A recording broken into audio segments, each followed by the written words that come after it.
This is part 3 of lecture 4.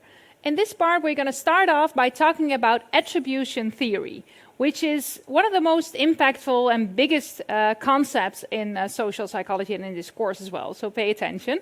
This theory is sort of a description in the way in which people explain the causes of behavior, of both their own behavior as well as the behavior of others.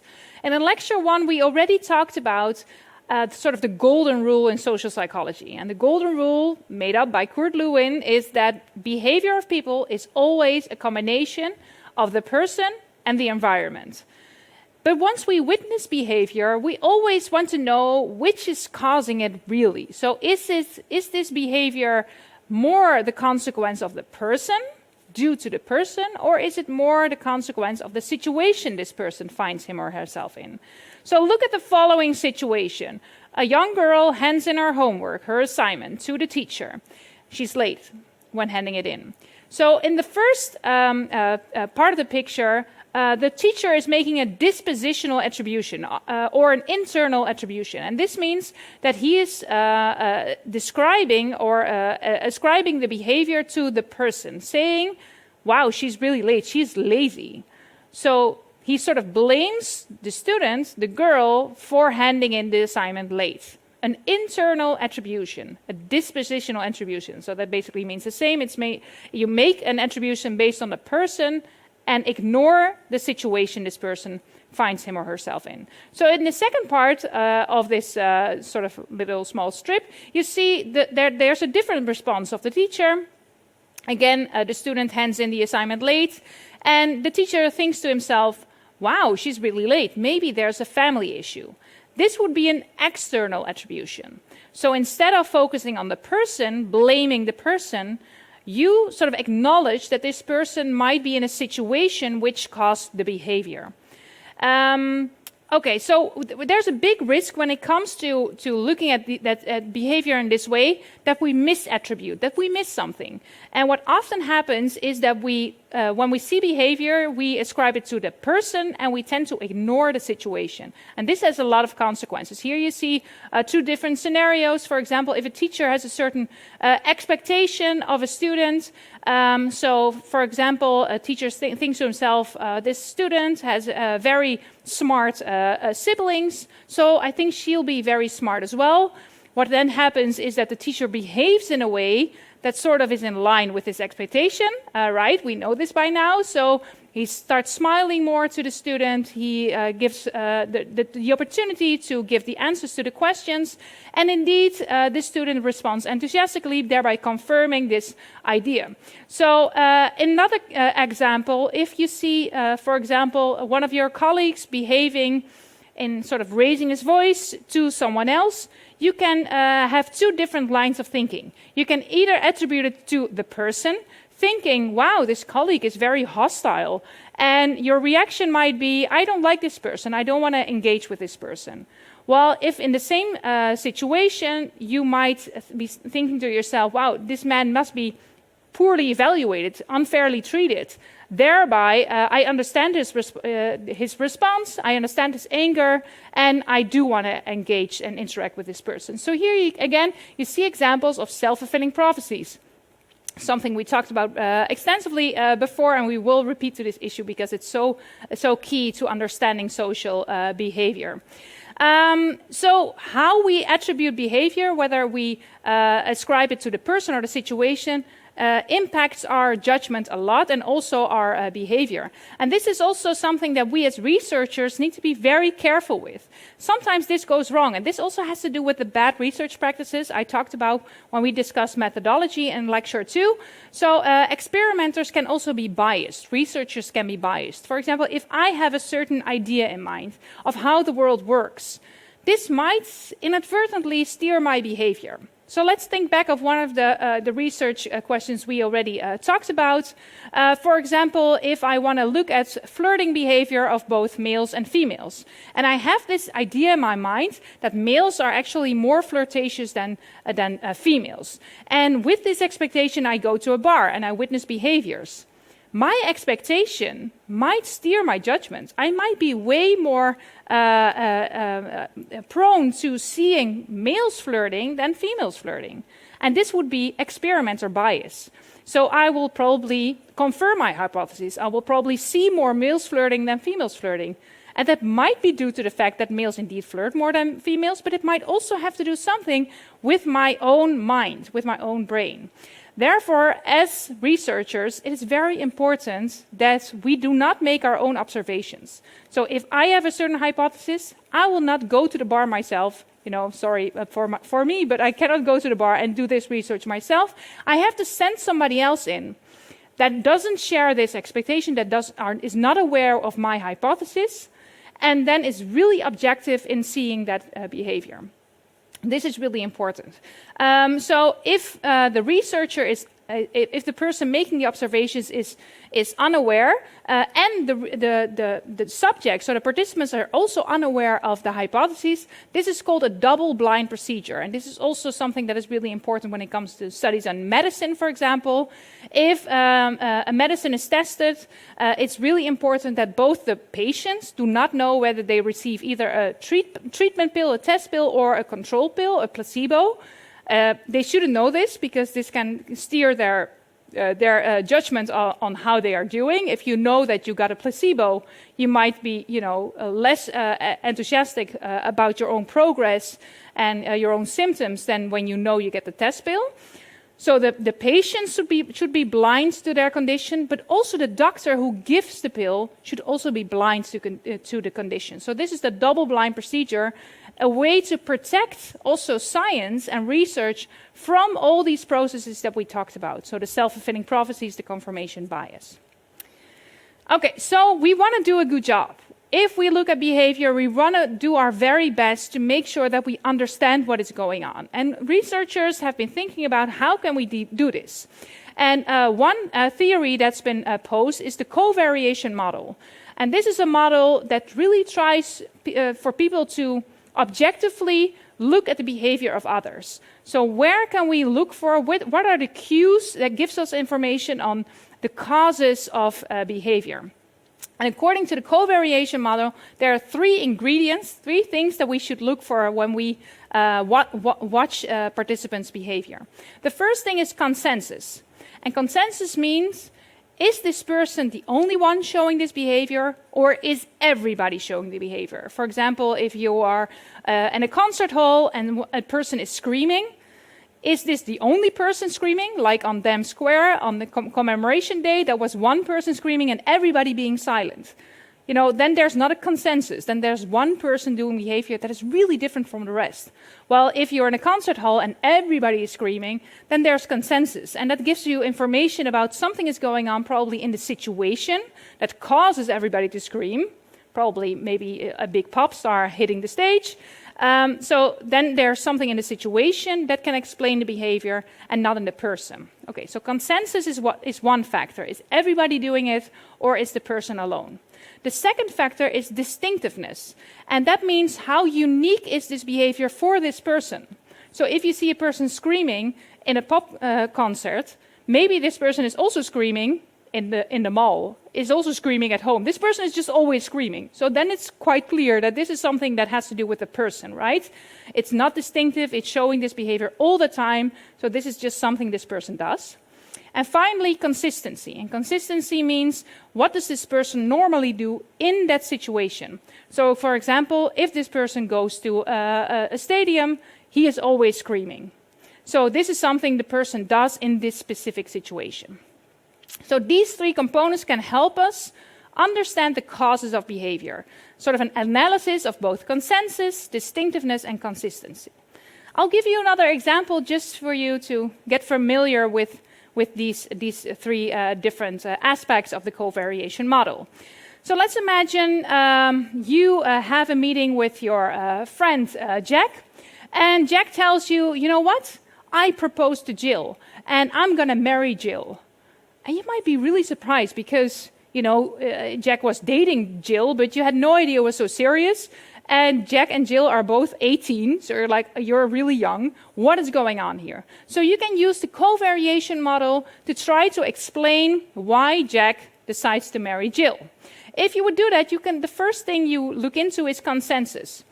So consensus would be thinking to yourself, does only Jack want to marry Jill, or does everybody want to marry Jill? Maybe Jill is just the best girl in the entire world. Maybe she is super popular and she has many people that want to marry her. So then it has something to do with Jill, that she's really popular. If no one wants to marry Jill and only Jack, you have to look further for what is going on here. So then distinctiveness. Maybe Jack tells you, I want to marry Jill, and you're like, oh my God, there we go again. This is his 5th proposal. He proposed to his last girlfriend and the girlfriend before and the girlfriend before. So he just really wants to get married. This is just Jack showing this behavior because he desperately wants to get married young. So this is just what he does. So this also gives you information about the motivation. Then finally, consistency. Maybe Jack comes up to you and says, I proposed to Jill, and I was so drunk. I had no idea what I was doing. I forgot all about the proposal the day after. So this is giving you information on consistency. Would Jack propose again in the future? Or was this a one-time thing? Was this maybe a mistake? So you see, an analysis like this can help you come up with a judgment on the causes of behavior. And we can do a pretty decent job if we use this model. Unfortunately, we are often not so objective, and we are also often not so thorough when we are analyzing behaviors. And that is because we make errors, attribution errors, this is called. And we're going to now talk about 2 big errors that we make when it comes to thinking of causes of behavior. First of all, the self-serving attributions, and secondly, fundamental attribution bias. So let's first look at explanations for our own behavior. What happens to us when we are looking at ourselves and we are showing certain behavior. So when it comes to our own behavior, we talked about this before, we are not so objective. We are actually really positive about ourselves. It's a way of sort of protecting our self-esteem, having good feelings about ourselves. So we are not so objective. And we tend to, if something, you see this in the graph, if something good happens to us, we tend to take credit. If something bad happens to us, we tend to blame others. That's a way of, dealing with life in a way that suits us.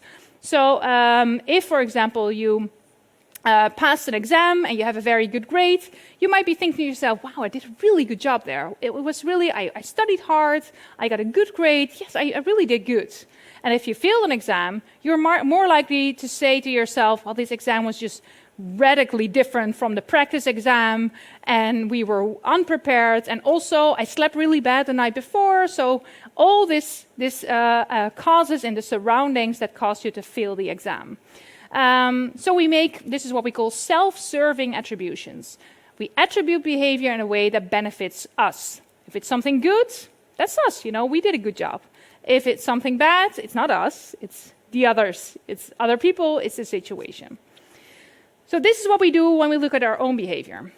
What happens, though, if we look at behavior of others? Well, then we are less positive. And typically, if good things happen to people, then we have this tendency to attribute behavior to the situation. And if something bad happens, we tend to attribute it to the person. And especially this last thing is important. So this is called the fundamental attribution error. This means that generally, when we look at other people's behavior, we tend to ignore the situation. So if someone comes in late for maybe a meeting that you have, and this person might be, in a car accident or in traffic jam or whatever, and you think to yourself, oh, this person is so lazy. We don't do this if it's us, if it's happening to us, we are very forgiving, and we think about, it wasn't us, it was not my fault. But when it's others, we are really brutal in making our judgments. And the fundamental attribution error basically means that we ignore the situation. We always say it's the person. And this has been studied a lot in also very clever experiments, I think.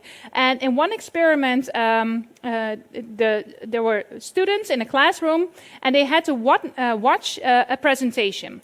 And in this presentation, people saw someone taking a stance against the regime of Fidel Castro.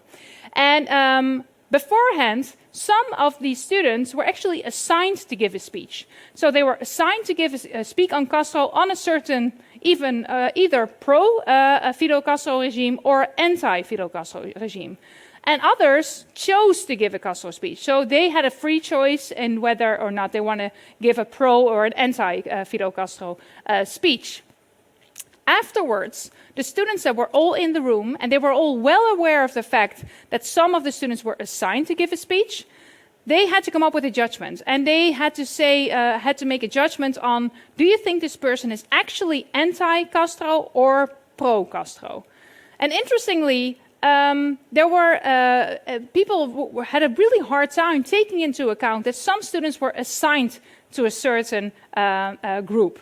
So even when the students knew the others were assigned, they ignored this. And they still thought people were either pro or against the regime of Fidel Castro based on the presentations they gave. So they ignored the situation, more or less. You might be wondering, why is this? Why do people do this? Why are we having such a hard time taking into account the situation that people are in? Well, there are several causes, and I will describe a few with you. The first one is called perceptual salience. And with perceptual salience, we mean that the person is oftentimes way more salient, way more visible to us than the situation. And this has been studied already in 1975 by Taylor and Fisk in a study in which two people that were actually actors, part of the experiment, had a sort of a get-acquainted conversation. This conversation was completely scripted, so it was the same for everyone. And there were people surrounding this conversation. And these people surrounding it, they were the actual participants.